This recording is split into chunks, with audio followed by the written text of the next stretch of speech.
So hey everyone, welcome back to M K reasoning hub. उम्मीद करती हूँ आप सबकी प्रेपरेशन बहुत अच्छे से चल रही होगी। सो आज से स्टार्ट करते हैं हम पज़ल की क्लासेस। सो जिस भी टाइप के मुझे क्वेश्चंस मिलेंगे वो हम कर लेंगे। सो आज का जो फर्स्ट क्वेश्चन है वो आपको ऊपर दिख रहा होगा।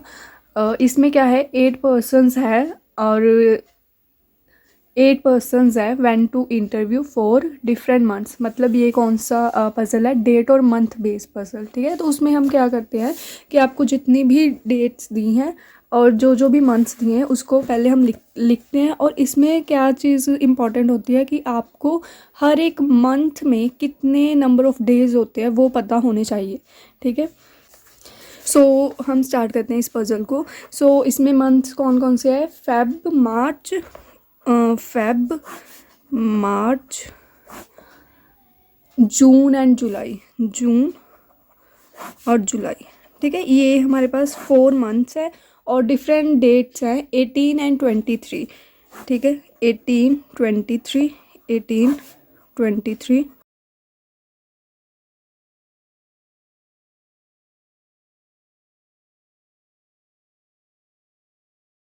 सो हमने सभी मंथ्स की डेट्स लिख ली है। सो पज़ल स्टार्ट करने से पहले हमने ये जो मंथ्स हमें गिवन है इनके हमने नंबर ऑफ़ डेज़ लिखने हैं कि हर मंथ में कितने नंबर ऑफ़ डेज़ होते हैं, ठीक है।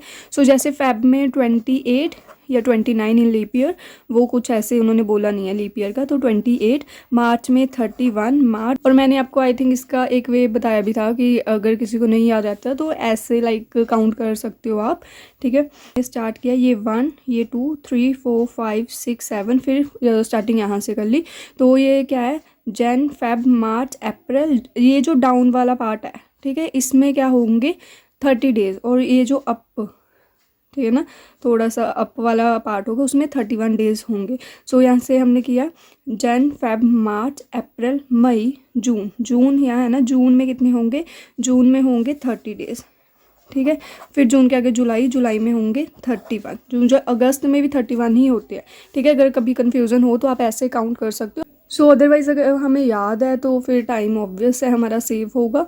सो क्वेश्चंस स्टार्ट करते हैं। सो इसमें हमें क्या कंडीशंस गिवन है, S went for an interview on a month with the least number of days. देखो लीस्ट नंबर ऑफ डेज कौन से होते हैं, लीस्ट जिसमें सबसे कम होंगे नंबर ऑफ डेज, ठीक है। सो अगर हम इन मंथ्स में देखें तो वो कौन सा मंथ है जिसमें सबसे कम नंबर ऑफ डेज है, तो वो है फेब। इसका मतलब ये है कि जो एस है ना हमारा, वो कंफर्म है, वो यहाँ कहीं होगा, या तो फेब की 18 में या फिर फेब की 23 में, ठीक है। मतलब इसमें ही होगा एस कहीं। तो हम ऐसे करते हैं, इसको पॉसिबिलिटी में लेकर चलते हैं। एस को एक बार 18 वाले डेट में लिख लेते हैं और एक बार एस को 23 वाली डेट में, ठीक है। सो नेक्स्ट कंडीशन में हमें बोला है only 3 people went for an interview between S and Q. S और क्यू में जितने भी नंबर ऑफ पर्सन्स होंगे वो कितने हैं, 3, ठीक है। सो इसको लिखने की बजाय हम यहाँ सीधा सेट करते हैं ना, 1, 2, 3 छोड़ के यहाँ पर क्यू यहाँ आएगा। फर्स्ट हमारी जो पॉसिबिलिटी है यहाँ पर 1, 2, 3 छोड़ के क्यू हमारा यहाँ पर सेट होगा। नेक्स्ट हमें बोला है as many people went before Q is the same as people who went after we.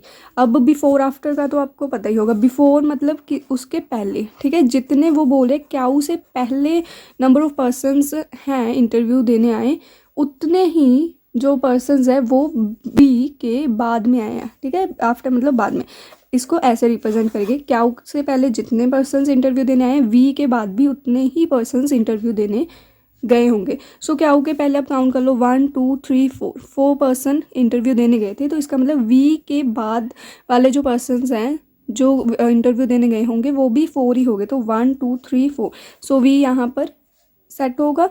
इस पॉसिबिलिटी में वी हमारा 1, 2, 3, 4, 5। सो नीचे से आप काउंट कर लो, 1, 2, 3, 4, 5 छोड़ के वी हमारा यहाँ पर सेट होगा। सो आगे हमें बोला गया है 3 people went between V and P. उन्होंने बोला वी और पी में कितने पर्सन्स गए हैं, 3। और मैंने आपको हमेशा ये चीज़ बोली है प्रीवियस क्लासेस में भी कि अगर आपको पज़ल में कनेक्टर मिल रहा है तो आप सीधा कनेक्टर को देखकर सेट करो वेरिएबल को। अगर हाँ आपको कहीं कन्फ्यूज़न हो रही है तो आप लिख सकते हो कंडीशन साइड में, इसमें कुछ लिखने वाला नहीं है, बट स्टिल मैं लिख रही हूँ थोड़ा सा कि पता रहे आपको। वी और पी में 3 पर्सन है। 1, अगर आप ऊपर देखो तो ऊपर तो हम सेट नहीं कर पाएंगे पी को, क्योंकि ऊपर जगह नहीं है, ठीक है, क्योंकि ऊपर 1 2 3 है नहीं। अब वी और पी में 3 है, नीचे देखो 1 2 3 छोड़ के पी यहाँ सेट होगा, इसमें भी 1 2 3 छोड़कर पी हमारा यहाँ पर सेट होगा, ठीक है। नेक्स्ट कंडीशन में बोला है R went for an interview immediately before T. Immediately before, before अभी हमने पढ़ा मतलब उसके पहले, आफ्टर बाद में। अब उन्होंने बोला आर जो है वो इंटरव्यू देने जा रहा है इमीजिएटली। इमीजिएटली का मतलब जस्ट उसके ऊपर होगा, जहाँ पर भी आर होगा ना वो टी के जस्ट ऊपर होगा, इसका मतलब टी और आर ऐसे सेट होंगे कहीं। सो देखो, अगर हम फर्स्ट पॉसिबिलिटी देखें तो फर्स्ट में हम आर को या आर टी को यहाँ सेट कर सकते हैं और यहाँ सेट कर सकते हैं। ये वाली जो पॉसिबिलिटी है इसमें आर टी सिर्फ और सिर्फ यहाँ सेट होगा और कोई भी जगह नहीं है। तो यहाँ पर एक बार हम सेट कर देते हैं आर टी को इसमें अभी हम एक थोड़ा सा देखते हैं आगे, अगर कुछ हमें मिल गया ठीक है तो फिर हम इसको सेट कर देंगे। यहाँ पर नेक्स्ट बोला है R went for an interview immediate before T but not in month of Feb, पर वो फेब में नहीं है, ठीक है, वो फेब में नहीं है। देखो अगर आर टी को वही चीज़ होगी, यहाँ तो हम सेट नहीं कर पाएंगे क्योंकि टी यहाँ रखी आर यहाँ, तो वो फेब में आ जाएगा, हमने फेब में नहीं सेट करना इनको, ठीक है। सो हमने टी यहाँ रखा आर यहाँ रखा, वही होगी चीज़ ना, पॉसिबिलिटी ख़त्म। अब तो इसलिए थोड़ा सा आगे भी रीड करना ज़रूरी होता है, कहाँ जहाँ पर हमें थोड़ा सा ऐसे दिखे कि ज़्यादा पॉसिबिलिटीज़ बन रही है।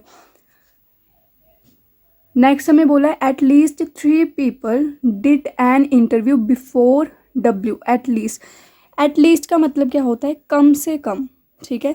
एट लीस्ट उन्होंने बोला एट लीस्ट 3 पीपल, कम से कम 3 पीपल ऐसे हैं, 3 पीपल होने चाहिए जो कि डब्ल्यू से पहले इंटरव्यू देने गए हैं, कम से कम 3, ठीक है।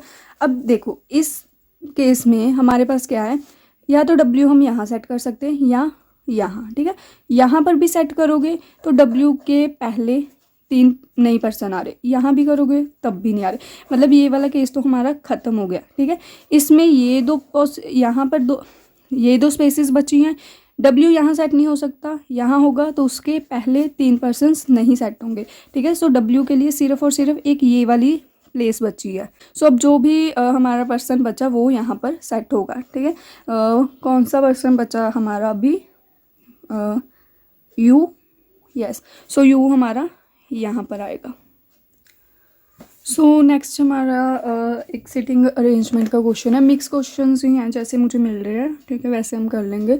सो इसमें क्या है, 8 पर्सन्स हैं, A B C D P ये पर्सन्स है, sitting in a linear row facing north direction, ठीक है। नॉर्थ डायरेक्शन ये वाली होगी और साउथ ये वाली। सो कितने पर्सन्स है, 8 पर्सन्स है, ठीक है। सो हमने क्या किया, ऐसे एक लाइन बना के 1 2 3 4 5 6 7 8 ऐसे बना दिया। सो अब हम इसकी कंडीशंस रीड करते हैं। सो हमें क्या बोला है, only 1 people sit between C and A. C और ए में सिर्फ और सिर्फ एक पर्सन बैठा हुआ है। At least 3 people sit between A and D. At least मतलब कम से कम 3 पर्सन बैठे होने चाहिए, किसमें, ए और डी में। इसको हम लिखेंगे 3 / पाके 3+ मतलब 3, कम से कम 3 तो होने चाहिए, 3 से ज़्यादा भी हो गए तो भी कोई बात नहीं, लेकिन 3 तो होने चाहिए। तो हमने 3 और 3+ ऐसे डाल दिया। नेक्स्ट हमें बोला है only 1 people sit between P and C. P और सी में कितना पर्सन है, एक पर्सन बैठा हुआ है। Who sit third from 1 and. Who किसके लिए लगा है, देखो पी और सी की बात हो रही है, हु लगा है इस सी के लिए, ठीक है। ये जो सी है ना, ये थर्ड बैठा है किसी भी एक्सट्रीम एंड में, हमें नहीं पता एक्सट्रीम राइट एंड में बैठा है या फिर एक्सट्रीम लेफ्ट एंड में बैठा है, लेकिन ये थर्ड पोजीशन पर है। नेक्स्ट हमें बोला है R sit 4th from right end. R सीधा बता दिया राइट एंड से 4th में बैठा है, नॉर्थ फेसिंग है तो ये वाला राइट है, ये वाला लेफ्ट है, ठीक है, सिंपल। सो 4th पोजीशन 1 2 3 4 मतलब आर हमारा यहाँ पर बैठा है, ओके। नेक्स्ट हमें बोला है only 3 people sit between C and S. C और एस में सिर्फ और सिर्फ 3 पर्सन्स बैठे हैं। एस हु सिट्स मतलब एस की बात हो रही है, who sits to immediate left of B. B के इमीडिएटली लेफ्ट में कौन बैठा है, हमारा एस, ठीक है। सो अब आप खुद सोचो कहाँ से स्टार्ट कर सकते हैं हम। ये देखो सी हमारा थर्ड बैठा है किसी एक्सट्रीम एंड पे, नहीं पता, यहाँ भी आ सकता है, यहाँ भी आ सकता है। तो हम थोड़ा सा कनेक्ट करने की कोशिश करते हैं कि अगर हमने सी को राइट एक्सट्रीम एंड पे बिठाया, लाइक सी यहाँ पर है, सी और एस में 3 पर्सन है, तो 1 2 3 छोड़ के एस हमारा यहाँ पर आ जाएगा। बी के इमीडिएटली लेफ्ट में कौन है? एस, ठीक है। सो बी हमारी फिर यहाँ पर आ जाएगी। सो ऐसे करते हैं, पजल होने की बजाय मैं एक और पॉसिबल यहाँ पर ड्रॉ कर लेती हूँ। 1 2 3 4 5 6 7 8, ठीक है। आर हमारा फोर्थ था, सो आर हमारा फोर्थ था, राइट हैंड से आर को हमने यहाँ बिठा दिया। सी को थर्ड सेट करना है ना किसी एक्सट्रीम एंड पे, हम तो सीधा करते हैं 1 2 छोड़ के सी एक बार राइट हैंड पे बिठा दो, एक बार लेफ्ट हैंड पे बिठा दो, ठीक है। सी और एस में 3 पर्सन है, 1 2 3 छोड़ के एस हमारा यहाँ पर आ गया, इसमें 1 2 3 छोड़ के एस हमारा यहाँ पर। बी के इमीडिएटली लेफ्ट पे एस था, तो बी यहाँ आ गई, इसमें बी यहाँ पर आ गई, राइट। अब ये देखो यहाँ पर हमें बोला है सी और पी में भी एक पर्सन है, सी और ए में भी एक पर्सन है, मतलब सी और पी में भी एक पर्सन है। यहाँ पर वो चीज़ सेट होगी। अब खुद बताओ, चाहे हम सी का एक छोड़ के, सी पी ना, सी का एक छोड़ के पी है, पी यहाँ आ जाएगी, सी का एक छोड़ के है, या तो ए यहाँ पर आएगी, पर यहाँ पर एक छोड़ के थोड़ी ना सेट कर पाएंगे हम, चाहे वो सी है या चाहे वो ए है, ठीक है। तो ये वाला तो ख़त्म हो गया। यहाँ पर देखो सी का एक छोड़ के पी है, ए, मतलब इसको हम ऐसे लिख देते हैं कि सी का एक छोड़ के पी और ए में से कोई भी है, तो ऐसे फिलहाल आप लिखो सी का एक छोड़ के पी ए में से कुछ भी हो सकता है, एक छोड़ के पी ए में से कुछ भी हो सकता है, ठीक है। अब देखो हमने बोला था कि ए और डी में कम से कम 3 पर्सन होने चाहिए, ज़्यादा से ज़्यादा कितने भी हो सकते हैं। अब अगर हमने ए को यहाँ सेट किया, ए को यहाँ सेट किया, तो आप देखो एक ये वेकेंट सीट अभी एक ये वाली है, ए यहाँ सेट हो गया, 2 पर्सन छोड़ के डी नहीं रख सकते। ए इधर भी देखो तो 2 पर्सन छोड़ के डी नहीं आ सकता, तो ए यहाँ पर आना ही नहीं है। अगर ए यहाँ रहेगा तो डी नहीं सेट हो पाएगा, ठीक है। फिर हमने पी यहाँ सेट कर दी, अगर पी यहाँ सेट हो गया तो ए हमारा यहाँ पर होगा, ठीक है। 2 वेकेंट सीट यहीं ये वाली हैं, तो डी यहाँ तो होगा नहीं, ठीक है, क्योंकि कम से कम 3 पर्सन, तो यहाँ से डी यहाँ पर सेट नहीं होगा, तो डी के लिए सिर्फ ये वाली एक पोजीशन बची। अब जो भी पर्सन बचा होगा वो यहाँ पर सेट होगा, ठीक है। सो हमारा बच्चा कौन सा है? क्यू, ठीक है। आप समझ रहे हो मेरी बात? हमने क्या किया इसमें, हमें सिर्फ आर की पोजीशन पता थी कि आर राइट हैंड से 4th पोजीशन पे है, तो आर हमने यहाँ पर सेट कर दिया। उसके बाद हमें पॉसिबिलिटी साथ में लेकर चलनी थी, क्योंकि अगर हम वैसे सेट करते वो थोड़ा सा कंफ्यूजिंग होता है। मतलब मुझे ऐसा लगता है कि हम अगर 2 पॉसिबिलिटी साथ में लेकर चले तो हम जल्दी कर सकते हैं। बाकी सबका अपना अपना होता है पॉइंट ऑफ व्यू इसको देखने का, क्योंकि जब तक हम ऐसे इमेजिन करते इसको यहाँ पर बिठाया, इसको यहाँ पर बिठाया, उतनी देर में हमने लाइन ड्रॉ करके दूसरा अगर पॉसिबिलिटी साथ में बना ली तो वो जल्दी बन जाएगा। इसमें कहाँ पर थी कि सी को कौन से एंड में सेट करें, हमने क्या किया, एक बार लेफ्ट पे भी कर दिया, एक बार राइट में भी कर दिया, और सी ए में भी एक पर्सन था, सी पी में भी, मतलब सी कहीं बीच में है ए और पी के ऐसे, ठीक है। इसमें ये चीज़ सेट होनी नहीं थी, राइट, तो इसलिए हमने यहाँ पर सेट किया। और वहाँ पर भी पी ए में कहाँ रखनी है कि पी ए और पी कैसे सेट होंगे, वो इस कंडीशन से कि ए और डी में कम से कम 3 या फिर 3 से ज़्यादा पर्सन्स होने चाहिए, तो उसके लिए ए यहीं पर सेट होना था, यहाँ पर नहीं होना था, ठीक है। और फिर डी यहाँ पर हमने बिठा दिया, फिर जो पर्सन बचा वो हमारा यहाँ पर सेट हो गया। सो आज मुझे वीडियो बनाने में बहुत ज़्यादा दिक्कत आ रही है, आसपास से बहुत ज़्यादा शोर आ रहा है। आज सिर्फ 2 क्वेश्चंस, अब ट्राई करूँगी कि रात को बना पाऊँ वीडियोस वगैरह, क्योंकि दिन में नहीं पॉसिबल होगा अभी, ठीक है। सो ट्राई करेंगे कम से कम 3 क्वेश्चंस तो कर पाएँ हम पजल्स वगैरह के।